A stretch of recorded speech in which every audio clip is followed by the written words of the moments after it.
welcome to another edition of Expanding Mind. Your host, Erik Davis. With my pith helmet on, ready to explore the jungles of the cultures of consciousness. Sometimes there's interesting coinkydinks that bounce around the networked world we live in. Just the other day, my pal KMO called me up and wanted me to be on his wonderful podcast, Sea Realm, and it was short notice, so we didn't talk about the show too much beforehand. And we get on, we start talking about sigils, and he just told me he'd moved to New York, and it's just kind of a big move for him. If you know his podcast, which you should. And I'm like, oh, New York, Sigils Art Show, and I was like, oh, this has got to be Pam Grossman, who is our guest today, co-founder of the Observatory, which is currently the host of said Sigils and Signs show, and another of quite a lot of evidence, actually, of an interesting kind of occult return. Hard to say what it is exactly. Doesn't quite seem like a movement. Maybe it's a tidal flow, this sort of regular ebb and flow of interest in occult iconography and magical practice and mysticism. It grows in the 1920s. It comes back again big time in the mid-1960s and 70s, has a kind of, 90s cyberdelic revival, and it definitely seems like something's happening now, but these days it's so hard to tell because you just start paying attention to anything and it sort of seems like it's its own world because it has its own blogs and networks, and it's kind of hard to tell what's sort of going on in the quote-unquote world as opposed to your world, but that's part of the message, or certainly part of the magical message, and I look forward to helping unpack that curious, garbled, but enigmatic set of statements on our co-host, Maja Daou. Maja, how's it going? It's going good, Erik. Thanks.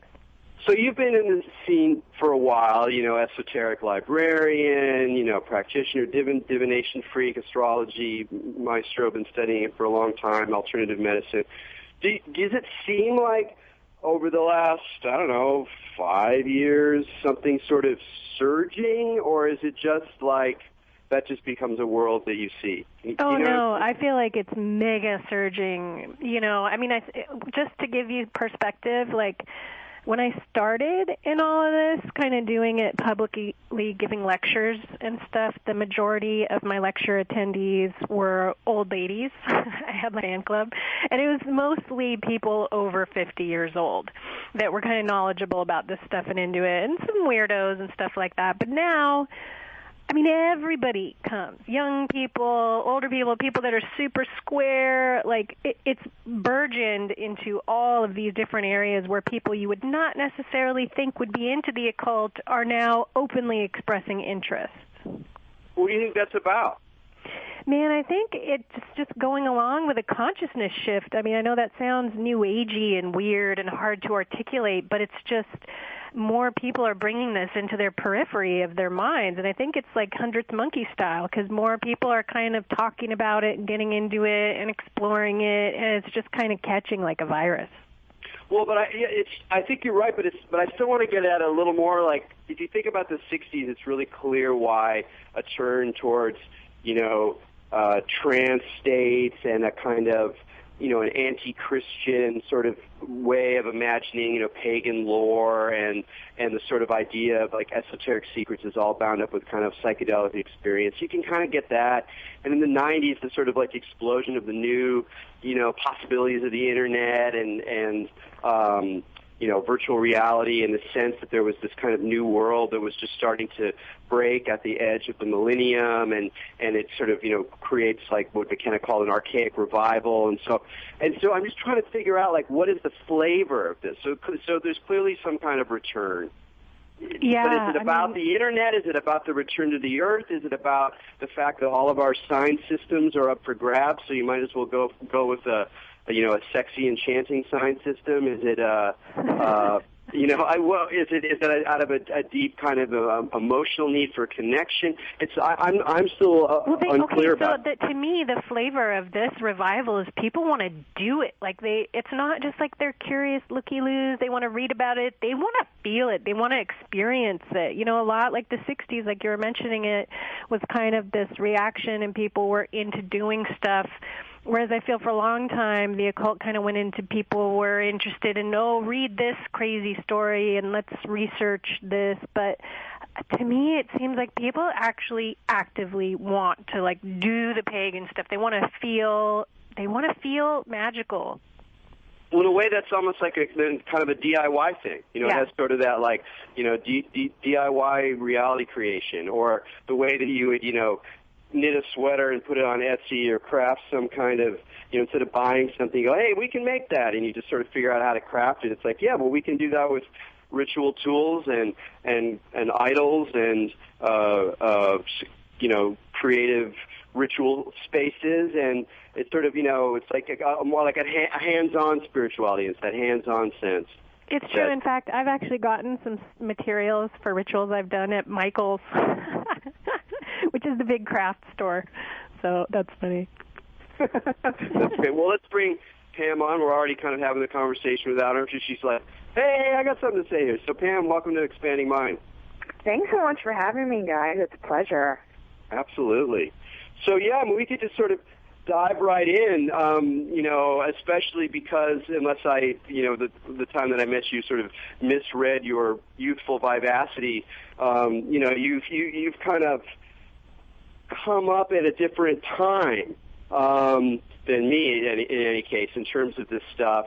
And I'm really curious because you have like a really, your website, I'm going to pronounce it right, Phantasmophile? Phantasmophile, you got it. Good, I got it right, which is totally awesome. I think it's the first time I find out about you, and just the way you write about this stuff, the way there's a kind of playfulness, but also a seriousness. You're looking at it kind of from the outside and from the inside at the same time, and that really comes across in the Observatory shows and the kinds of public events you stage around them or whatever. But I just get this sort of sense of facility, of a sense of comfort and ease with this material. It's not something like, weird or countercultural or like incredibly negative, but it still has, meaning like from the perspective of mainstream society, it has a place at the table, but it still is doing something new and kind of fresh. So I'm just really kind of curious how you came to this stuff, came to be writing a blog and curating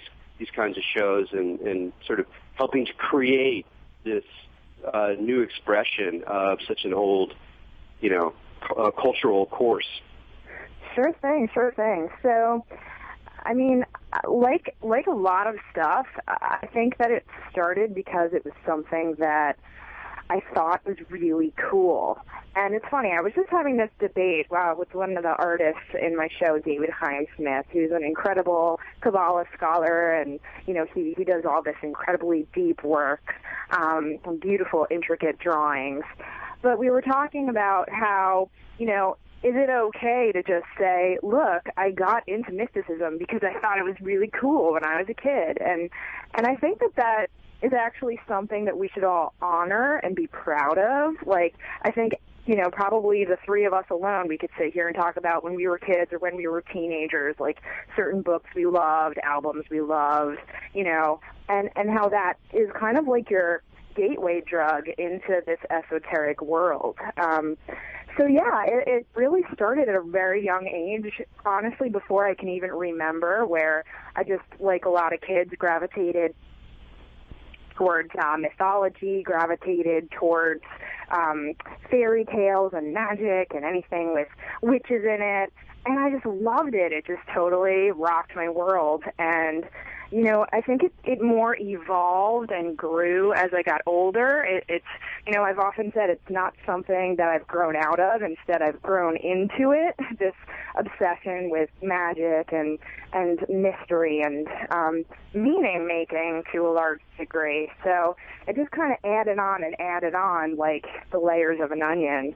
So then when I was a teenager, I got really turned on by like New Age stores. I'd go to New Hope, Pennsylvania, which at the time was kind of, one of the few places that I could find as a teenager that had a lot of occult bookshops and head shops and stuff. And then as I got older and in college, and started discovering Jung and Joseph Campbell and alchemy, it definitely got more sophisticated, and I incorporated it in my own ritual work. But really, it's just been an evolution of stuff that I thought was really exciting and beautiful, and that then evolved to become something that personally had meaning for me as I got older.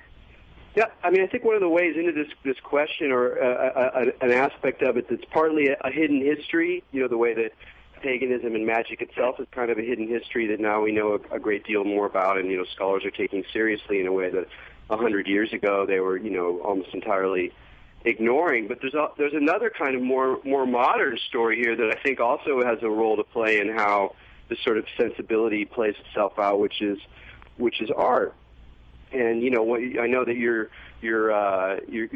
editing issue right now of the great British magazine Abraxas on the connections between modern art and esotericism in the occult, which is something I've been really interested in for quite a long time. And when I first started getting into it, it actually kind of blew my mind, as I'm sure it was you, just how little information, all the scads of discourse around avant-garde art and surrealism and abstract expressionism, there's so much writing about this stuff, and if you start looking into the biography and even looking at the names of the paintings, you're like, okay, there's something going on here.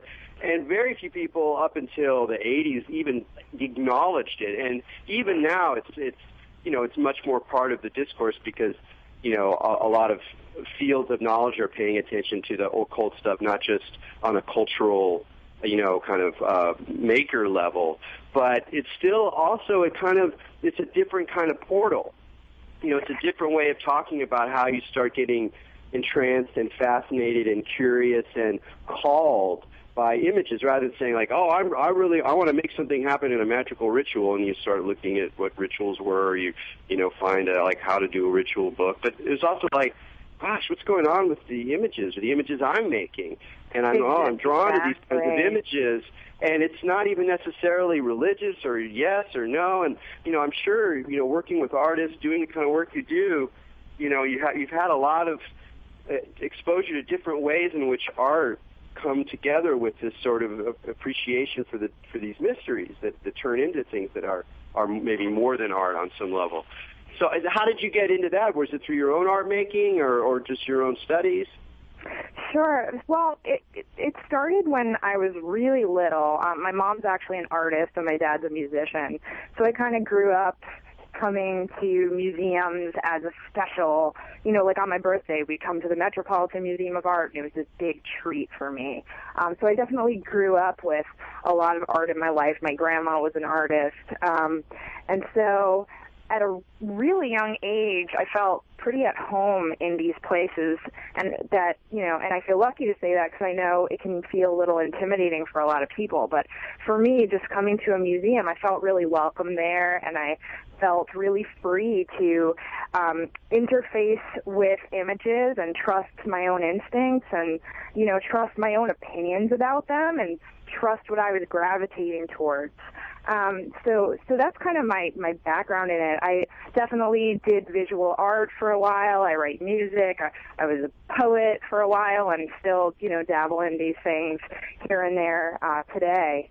But I want to interrupt just to talk a little bit about that trust thing, because I think that's a really key point. And I remember that it took me a while. I didn't really grow up going to art museums when I was a kid too much, but a little bit. And I remember when I started to learn how to do that and how to be in these spaces, because for me, it's been very much as much a part of my spiritual life, my initiation into the mysteries, as, going to rituals or gatherings or my own, morning practice or whatever. Learning how to be in the museum, or the books of archives, but really the museum is the locus of it, where you're like, okay, you're in a dream, it's a magical memory palace. How do you navigate it? And I remember very distinctly learning how to trust my deep reactions and my intuitions and beginning to go, okay, this is what I like, or this is what's resonating with me, and going deeper into it and going into, why is that resonating? What's in there? What's deeper? What does it remind me of? What's actually happening? When, as I knew more about the world, I could have an intellectual level too, but it was also very instinctive. And I think to me that instinct, the instinct that carries me through a museum is very similar to the instinct that carries me through ritual space or festivals or, the sort of world of my own interiority or my own kind of relationship with other people. There's a sort of instinct, a hunch for something deeper that is really basic to both art, or at least this kind of art, and magic. Absolutely, and when I was listening to you guys talking before about why is this kind of esoteric renaissance happening now, I think we're in an age of learning that we don't need a mediator on all different levels, whether we're talking about like the democratization of music or publishing, where we don't need the big publishing house anymore, or we're talking about a spiritual experience where we realize we don't necessarily need a priest, or, we don't necessarily need a wise woman telling us what to do. It's great. We can learn from them, but it's not necessary. We really can trust ourselves and our own experience of the world, of images, of art. And, I think that is something that I've had to learn and then kind of got unlearned when I was studying art history at NYU. Sure. And I had a great experience there, but there was not a shred of magic in any of the courses I was taking. I was, I was a major in cultural anthropology, and I minored in art history. And, I kind of cobbled together this educational experience where I didn't realize it at the time, but I was basically trying to study Western esotericism, without knowing even the phrase at the time. So I would, take these classes in modern art, and I'd learn about Kandinsky, and I'd learn about Jackson Pollock, and, I'd learn about the surrealists, who I love, who are my favorites. And there was, nary a mention of magic or mysticism. Well, that's I find, Pam, this is really an important point, because everyone's presented with all this material completely out of context. They'll show you these paintings, or for me, I was learning science, and they'll teach you all about Niels Bohr and Isaac Newton came up with all this stuff, right? But then it's wait, how did they do? What? How did they figure this out? What was happening? And I think people like you that are, you didn't know you were looking or being attracted to that Western esotericism, but you were picking up on the source and the origin that was driving these artists. Yeah, I think that's really true, and that's what made me fall in love with them in the first place. I mean, what made me fall in love with, Remedios Varo or Leonora Carrington was that they were fluent in a language of images that I felt like I knew how to communicate in as well. I just loved the pictures at a really deep primal level. And then, you learn about it in school, and it's the surrealists between World War I and World War II, and it's all so politicized. And while I think politics is a really important part of art history, my God, what about the creative urge? What about the spiritual urge that's driving these people? And, it's one of my aims through my website, through the shows I curate, to just kind of illuminate viewers about the fact that so many of these artists are really, I don't want to say trafficking in, but they're fluent in this magical language, and they're communicating their own creative urges through this ancient kind of language of images, of symbols. And, to me, it all comes from the same source. It really does.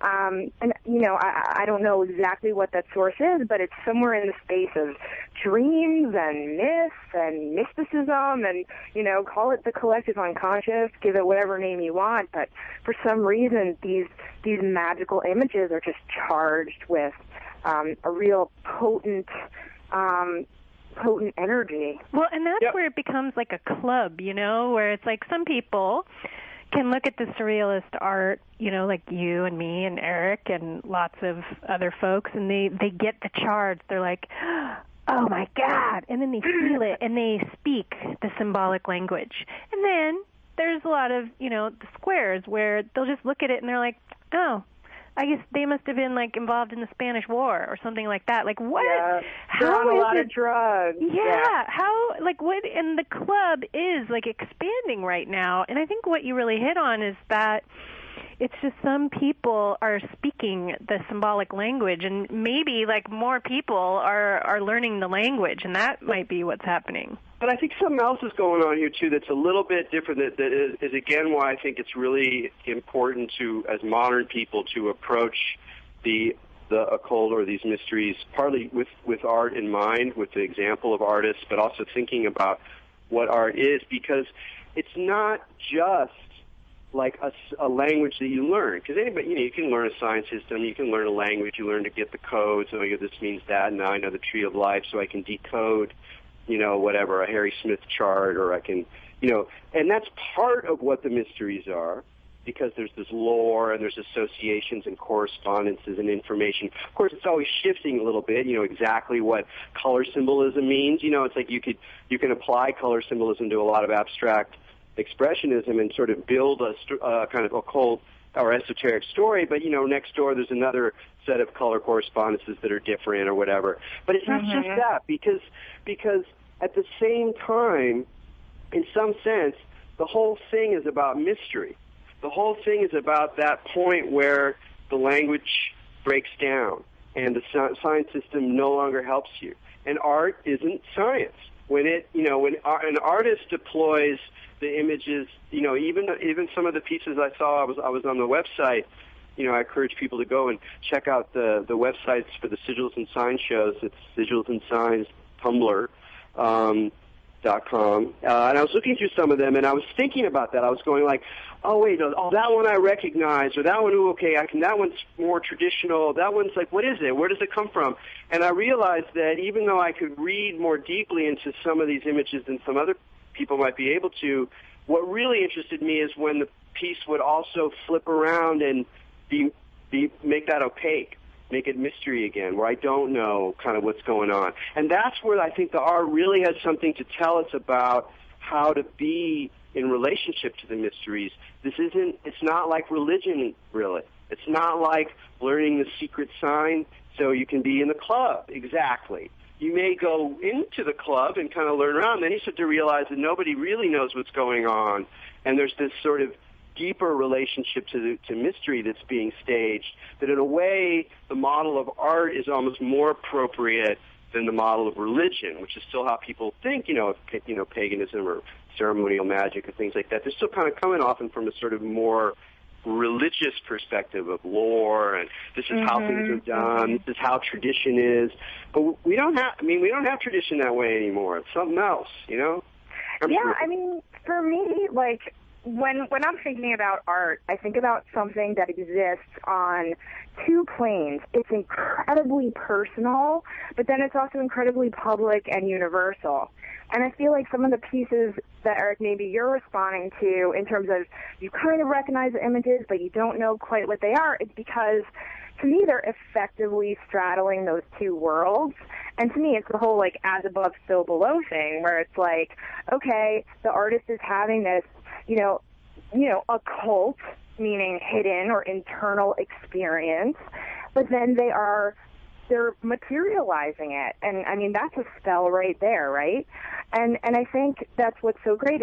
They're not just doing this kind of rote copying of images that are in books, but they're coming up with their own language, or they're looking at these symbols through their own lens. And to me, that is when art is at its most magical, when it's that personal and that universal. Yeah, I mean, I think that you can see it, too. When art reaches that level, when it's that personal level for the artist, and you stand in front of the painting, and then you get it too, then it goes like mystic style, right? Then it's transcendent, because now they're hitting at something that was so personal and deeply inside them, but it evokes the same thing from you. So it is the alchemical moment when their inside is the same as something outside of them, which is also inside of you. Exactly, and it becomes this incredible transference of energy, of mystery, of experience. And I'm a big fan of Alan Moore. I've actually heard him on your show, and I love everything he does. And I remember reading his article he wrote for Arthur, may it rest in peace, a couple years back, where he talked about art and magic being the same thing. And he so crystallized for me how I've been feeling for my whole life, and he just put it in such an eloquent way. And I think that art really is a magic spell. I mean, literally, you stand in front of it and you are transformed. And, it's different for everybody, and different people are going to respond to different things.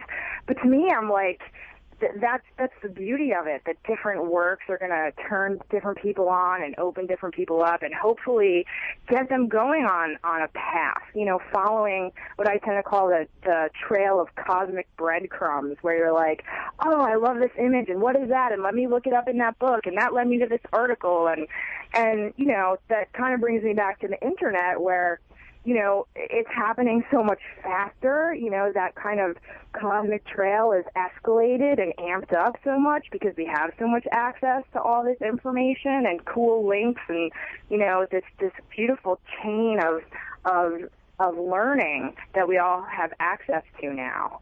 And let me spin off that with a question for you about these connections, because and maybe I'm kind of restating my question again, because I think about it a lot. Some chaos magicians will just say, look, all the lore we have, the Tree of Life, the tarot, all of the systems with their little icons and their images or whatever, all of that is just a historical accretion. It just happened to go that way. There's nothing intrinsic in it. We can use it if we want, but we can use other systems too. Magic is not in the kind of system. And at the same time, I'm like, okay, I get that. Kind of a postmodern read, we're just floating in these worlds of signs, and we kind of make it up as we go along. And at the same time, if you spend, like all of us have spent a lot of time with these symbol systems, we see them recur, and we even sometimes recognize them in places where they weren't intentionally put. You could go, oh, well, that's kind of like a Tree of Life thing, even though I don't think they were even trying to do that. Mm-hmm. And you sort of see there's this kind of like, well, how are those, who's making the trails of the breadcrumbs? And so I'm curious for you, and again, just looking at the show, some of your artists are drawing, straight from the tradition, so I can go, oh, they're taking like Dr. D's hieroglyphic monad and like, kind of playing it out with these lotus figures. Oh, that's really cool. And then some of them are just very personal, like you said, very I'm not going to get a kind of system out of it. What do you think about those systems? What do you think about the kind of historical image lore of the magical tradition? Do you think there's something intrinsic in it, or do you think it's something that it just sort of happened to come out that way because some guy had a vision one day and it just scribbled it down and it just, kept on going? I think that there is definitely a vein of imagery that is deeply rooted in all of us. And we could, kind of wax lyrical about why that is. Oh, things that are inspired from nature, things that are inspired from basic human needs. It's a wedding, and so we're going to have the balance of the opposites, and the male and the female, and obviously in traditional weddings, that kind of that kind of metaphor shows up over and over and over again. The yin yang, or the Solomon's seal, or whatever you want to call it, right? So I definitely think that there are some basic visual metaphors, for lack of a better phrase, that do recur over and over again. On the same token, though, I just finished reading the Grimoires book by Owen Davies. I don't know if you guys got a chance to read it, but he basically traces the history of magical books. And what was amazing to me was seeing how basically people were just taking the magic books from before and kind of reappropriating them and cutting them up and mashing them up and then making a new magic book. And this would go on and on and on over the years, right? And I think that that's an incredibly human, an incredibly important way that we process meaning, that we process images. And, you know, you don't want these systems to just be stale. You know, it's not like you can just take these old images and use them, and that there's, there's a danger in that to me, I guess I want to say, where, you know, then it becomes kind of like, I don't know, mystical drag, where you're not actually making it relevant for you, for your time, for who you are, for your own intentions. So I think it's kind of a both-and situation. Yeah, that's an excellent answer. I was really interested in that last move because there's sort of a tendency to think postmodern about it. Oh, these are just other things we can use and remix, and you see them used that way on album covers, and you know, it's been part of pop culture since the '60s and things like that, which is fine and fun. But it's that deeper level where there's some kind of personal commitment, whether through art or for other reasons, where it constellates them in a different way. But we got to take a break right now. You're listening to Expanding Mind. I'm Erik Davis with Maja Dahu. We're talking to Pam Grossman, and we'll be right back.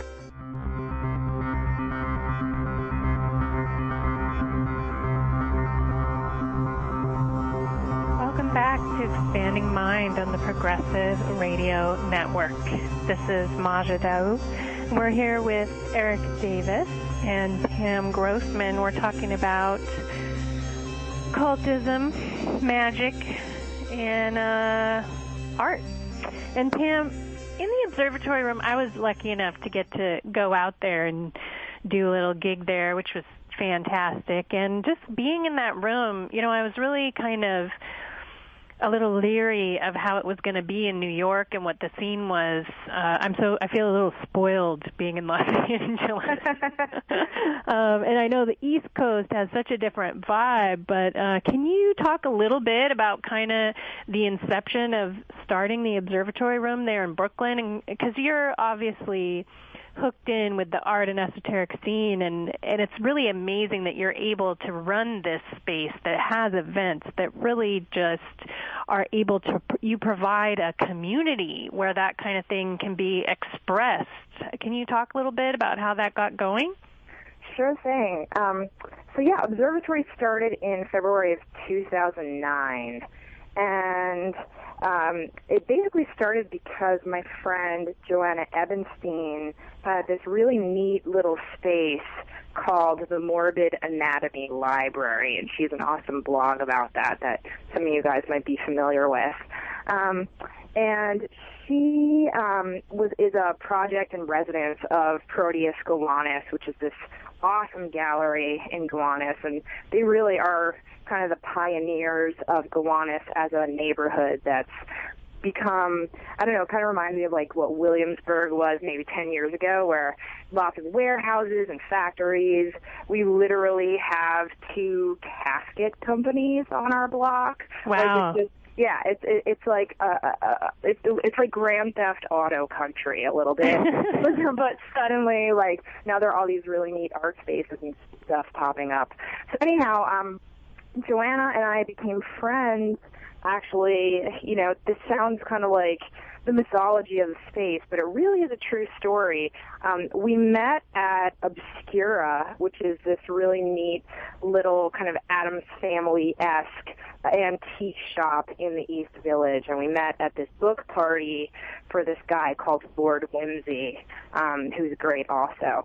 So she and I really hit it off. She already had her Morbid Anatomy library rocking and rolling along, and suddenly this room opened up next to her. It was an artist studio, and she thought to herself, you know, rather than have some other random artist move in here, you know, what if I made this a space where, you know, I could hold events and lectures and make it kind of a classroom. And she invited her friends, collaborators, bloggers she admired, artists she admired, to kind of be part of this space. And I was lucky enough to be one of the first people that she invited along for the ride. Wow. Yeah, and it's neat. Certainly the programming that I bring in there is very occult-focused, a lot about art, a lot about mysticism. But then you have someone like Joanna, whose primary focus is about death and museums, and then Dylan and White focus a lot about alternative philosophy. We have Dylan and Michelle from Atlas Obscura, who focus on travel and sci-fi and things like that. So there's a real cross-pollination of like all the weird stuff that you loved when you were a kid, and now we're all adults and we found each other and we can share all this weird stuff with other people, and but hopefully at a little bit more of a, I don't know, I hate the word intellectual, but definitely people come who are smart and they're curious and they want to learn and they love to read and they love to ask lots of questions, and they're not just in it for a scene at all. They're really what about curious. flack? Like, have you gotten any kind of flack from some of the events you get there? Like, do you get any of that satanic kickback or anything like that? Yeah, we've been pretty lucky. I mean, definitely, we have a couple people who show up who are, into kind of the darker side of magic, but honestly, it's never felt dangerous. It's more been a little annoying on occasion, just because, people come in and they have their own agenda, and they might want to, kind of see it as a platform where they can use the Q&A sessions to kind of tell their own stories about their own experiences, which, that's great, but we're not just here to, sit around and hold hands. We're here to learn from neat experts like you, and Erik actually came out last year, I think it was, and read from his book, and it's a real treat for people because, as you said, the West Coast is really saturated, I think, with this kind of thinking. And on the East Coast, it's a little more rare, so the people who come are, like, super hungry for it and super excited that they found it. Yeah, it's great. It's almost better in a way, because you have to work harder to make it crisp and to get past a certain, there's a high bar for a certain kind of aesthetic sappiness in the East Coast in New York that, for all its oppressive sides, also, pushes people. And for me, that very much comes through in that space as well. It's like it's definitely got a kind of crispness and intentionality of focus in terms of how things are being played out, even though it's also sort of a big Wunderkammer and, and in the West Coast, it's harder because in a way everything, it's just this huge soup, and of New Ageness, and within which you get these like crystals of like really amazing, interesting things, but it's like it always is threatening to melt back into this kind of amorphous, pervasive stew of like yoga and goji berries and whatever. I mean, I love yoga, and goji berries are good on ice cream. Totally. But who doesn't love a goji berry? Yeah, and you're not that far from Red Hook. I mean, Gowanus to me always had that kind of. It sort of participated in my imagination when I lived in New York in the early '90s. I lived really close. I lived on Smith Street, and I would only occasionally cross over if I was. Sometimes I'd walk to the park, and I go, okay, but you got to go through the Gowanus. Okay, here we go. Oh, totally. All right, totally. watch your, it was noon and it was still heavy, but in my mind I always kind of imagined it as sort of like Red Hook, like it's like this Lovecraftian canal through the middle of Brooklyn, and it was kind of amazing to go there when to see your amazing place there. It just seems totally perfect in terms of the psychogeography of the place. Thanks, man. Yeah, the Gowanus Canal has its own energy for sure. I mean, I like to think of it as like the bog of eternal stench from Labyrinth. But it really is. I think there's something kind of neat about it feeling a little on the fringes of Brooklyn or of New York City. And it's funny talking about the West Coast versus the city and all this stuff. Like these are all internal dialogues I've had with myself over the years where I'm like, man, why does all the cool art come out of the West Coast? Man, why are all the cool events happening on the West Coast, you know? And at one point, kind of earlier on, I was like, am I supposed to be living out there? Because, you know, I love to visit it. There's so much of the kind of stuff that I'm into that's happening. And then, you know, I actually had a conversation really early on. Actually, at the first art show I ever did, it was called Fata Morgana, and it was the new female fantasist. It was all women painters, all working in kind of this imaginal, mythical space with their art. And this was actually in Greenpoint, right before Observatory started. And I remember talking to somebody who was from the West Coast, and they came to the show, and they really loved it. And I was like, yeah, I'm thinking maybe I'm supposed to be doing this on the West Coast because there's nothing going on here in this space. And this dude was like, no, that's exactly why you need to be on the East Coast, you know?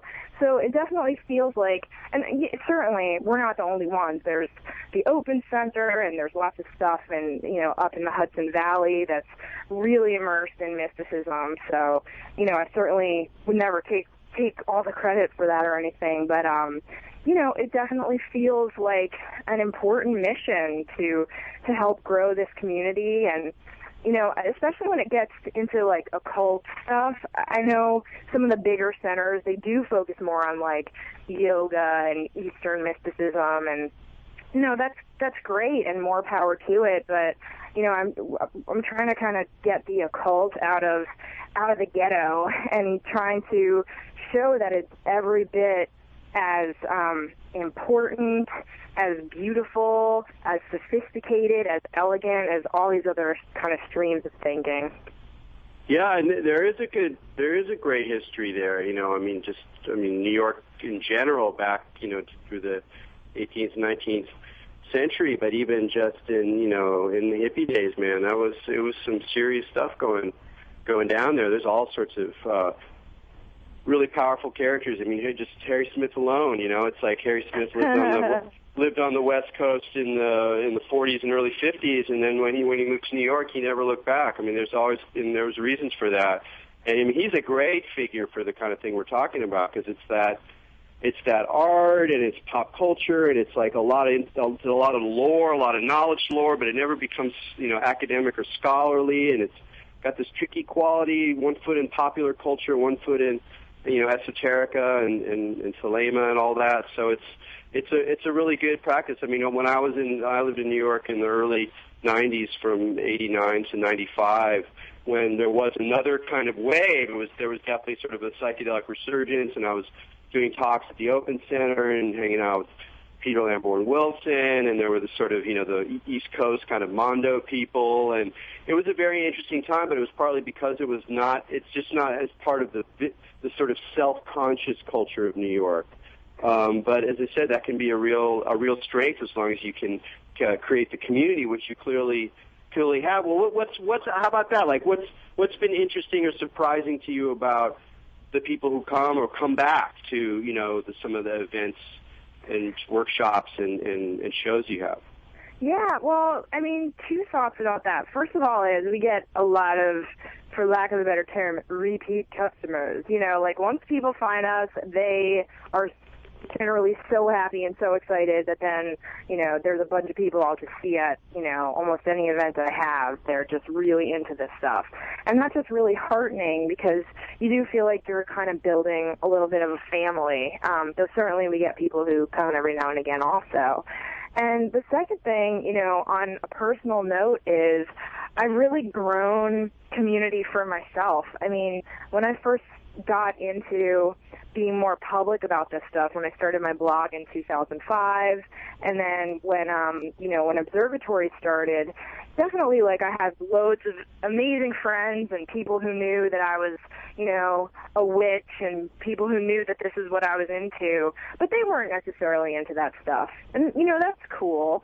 But to be able to meet other kindred spirits and make some really dear friends, because of Observatory and because of Phantasmophile, it's just been, I mean, you know, I wouldn't trade it for anything from a relationship standpoint.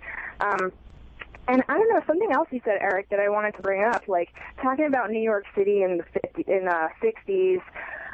We actually do the Occult walking tour, which is actually, I know you know Mitch Horowitz, and he's become a dear friend of mine, and he's a perfect example of someone who's, you know, thanks to this space and thanks to the work that we're doing, you know, I'm happy to call him my friend, and I'm happy that he's one of the kindred folks that I've found.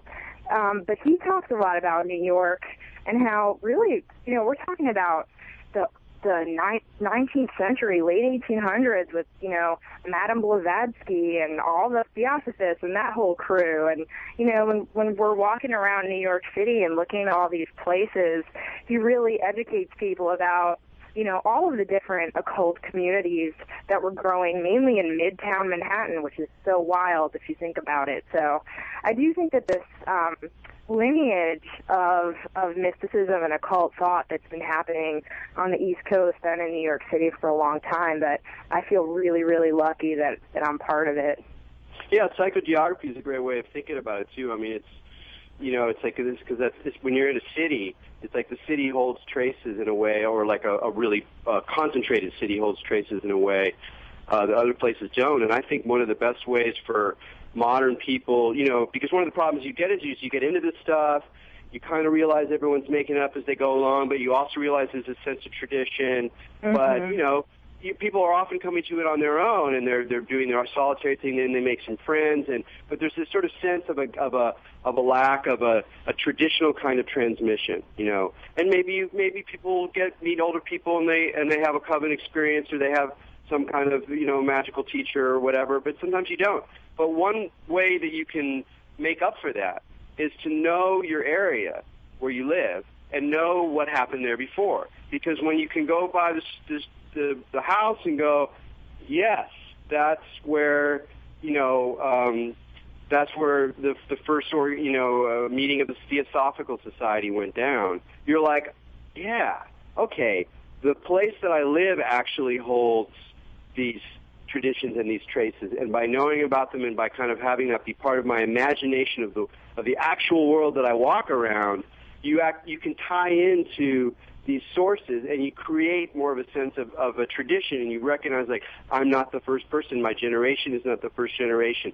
People have been doing this forever, and it kind of can create this sort of net that I think is really, really key. I mean, that's why one of the main reasons I wrote that book, The Visionary State, about California, is because I wanted that in California for me, and part of it was about learning the places and the geography and the traces and the history that's embedded in the buildings and otherwise ordinary parks and this and that, and those stories, that kind of way of being in space itself is a magical act. I mean, psychogeography, going on those walks and practices, learning about the park, you know, I mean, Prospect Park alone is like totally really weird. I mean, there's all sorts of magic places in Prospect Park, you know, because you got all those communities, you got the Hasis, you got the you know, Haitian voodoo stuff. I've seen ritual remains. I've seen all sorts of stuff in Prospect Park. And even though it's not your tradition, personally,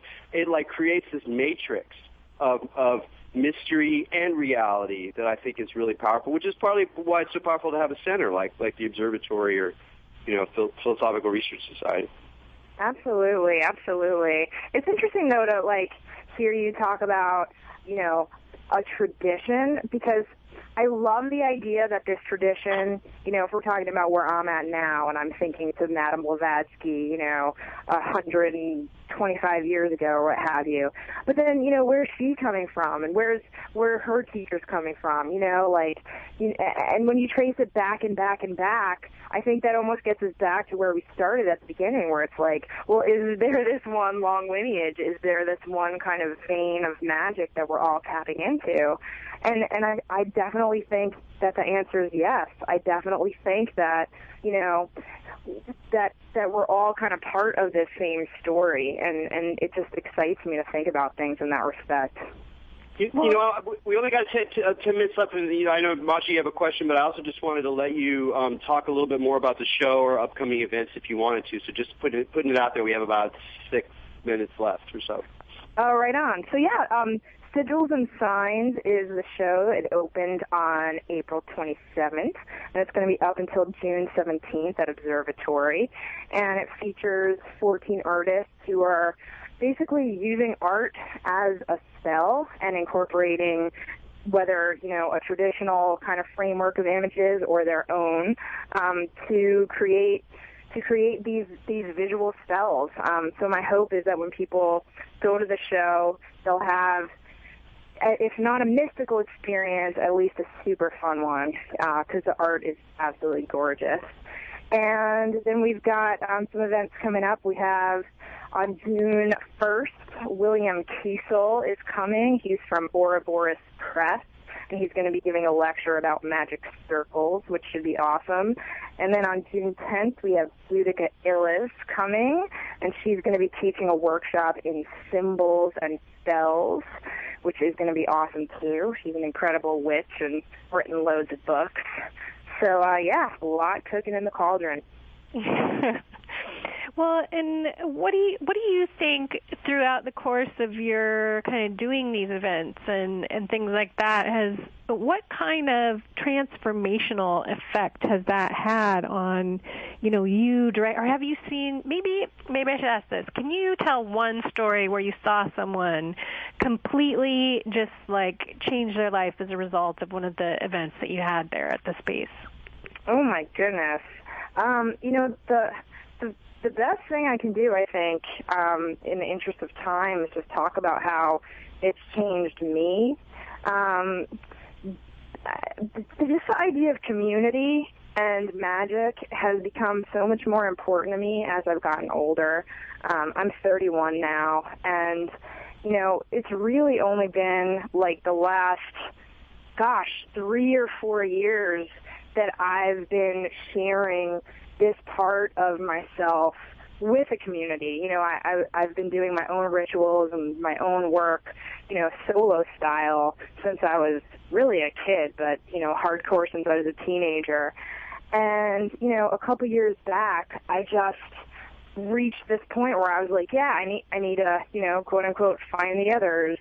And just the way that people, feel a little bit more, confident and secure in the things that they love, that maybe this stuff is considered a little weird, or maybe you're afraid what your in-laws are going to think of you or what have you, Side note, my in-laws are priests, so, and they're awesome and incredible. But, and being able to own this part of myself in an external way has just, it's just made life a lot more colorful and allowed me to connect and grow with a lot of other kind of like-minded people. So it makes your outside like your inside. Yeah, that's a good way of putting it.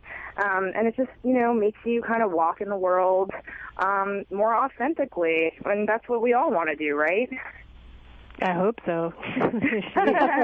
No, absolutely. That's really beautiful. So, what about what's coming up? You have other shows, other projects you're working on you could talk about? Well, the next big thing that I have going on is working on Abraxas, which is this beautiful occult journal that you mentioned earlier that comes out of the UK. The two editors are Robert Amsel, who started Fulgur Press, which is, it's a 20-year-old occult press, and he's really like a total pioneer and visionary in the space of occult books. And in the space of elevating the occult to, a really important level, I think. And the other editor is Christina Oakley-Harrington, who runs Treadwell's Occult Bookshop out of London, and she's a genius. So, the two of them started Abraxas to really try to share different interviews, articles, artwork, poems in the esoteric space with more people in the world, and it's incredibly crafted. I mean, Robert is just a true artisan when it comes to bookmaking. So when we're talking about a journal, I want you to picture like a big coffee table book that is full color, glossy, heavy, filled with like all different kinds of paper. Like, this thing is wild. He calls them talismanic books, and when you look at these things, you can see why. So yeah, I'm helping them edit the future issues of that, and I'm editing my own issue all about the occult and modern art, and I'm, kind of lassoing some great writers for that issue as well. So all right, well, that's wonderful news, and thanks so much for being on Expanding Mind. Thanks for having me. Had fun. Thanks, Pam. Absolutely. All right, well, from Maja and me to all you out there, keep your minds open.